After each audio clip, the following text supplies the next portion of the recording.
Hey, I'm Chris Jube, the Glamping guy, and I'm here with part 4 of our drama with the planning department and our glamping operation. But a real damper has been the notice of violation that we got a few weeks ago. I made part 1, 2, and 3 that pretty much explained that on our original property, we swapped a tent for an RV situation and thought it was a minor change. The planning department is saying this is actually a major change. I have to go all the way back to my special use and reapply, which is just not an option for us. We're going to stick with our special use and maybe even sell the RV. But the thing is that the RV is an upgrade to the neighborhood. It's actually nicer than a tent. But now this is part 4 of an update, even though it's a couple weeks later. You might remember in day 2 that I found out, I made a big error. I didn't press enter. I paid for my permit, got everything in line, but there were a few review questions. Now, the review questions that they had were very, very simple, and I got them done quickly. But then they denied my site development, and they said the RV needs to leave. Now, I've worked with a lot of entities in the government. I've gotten my septic tank installed. Dealing with the health department wasn't easy, but we got that finished. U.S.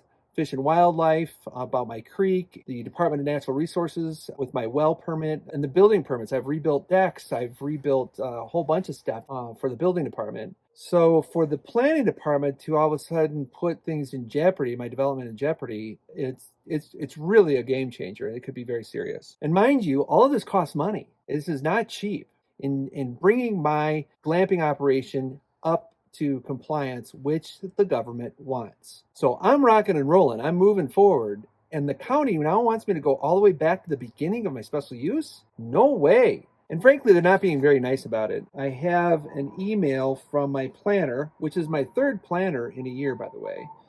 The RV is not going to move forward. I rejected the submittal and left a comment indicating why for each document I rejected.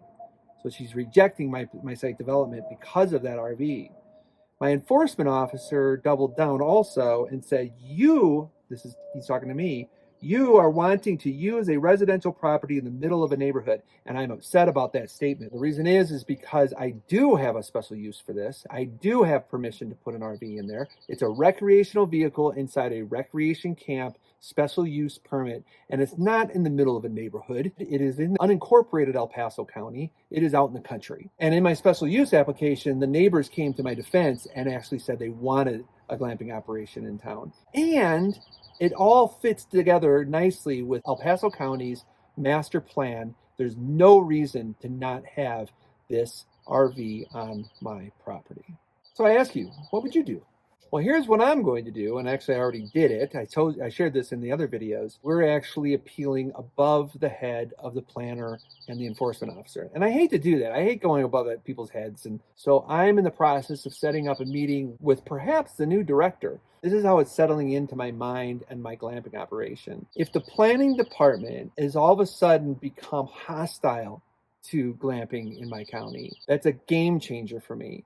And I've invested a lot of money because I thought the planning department was on my side. If they become the one government entity that's not on my side and everyone else for it, that just doesn't make any sense. I think I can persuade them to be more accommodating to Monument Glamping and what we're doing here. Now, I thought about just recording this when everything's over and I got it all figured out. And I thought, no, this is real time. This is real time. This is the real deal. So I'm putting it out there the hopes that it'll help other glamping operators kind of put their ducks in a row so that they don't make the same mistakes as me. And they're encouraged to carry on and provide wonderful glamping operations. It's a great thing we've got going here. And I don't want this to come to an end. In fact, I don't even want to entertain it coming to an end. And we need to iron this out and get things straight. I'm Chris Jube, the Glamping guy. We'll see you later for some more glamping.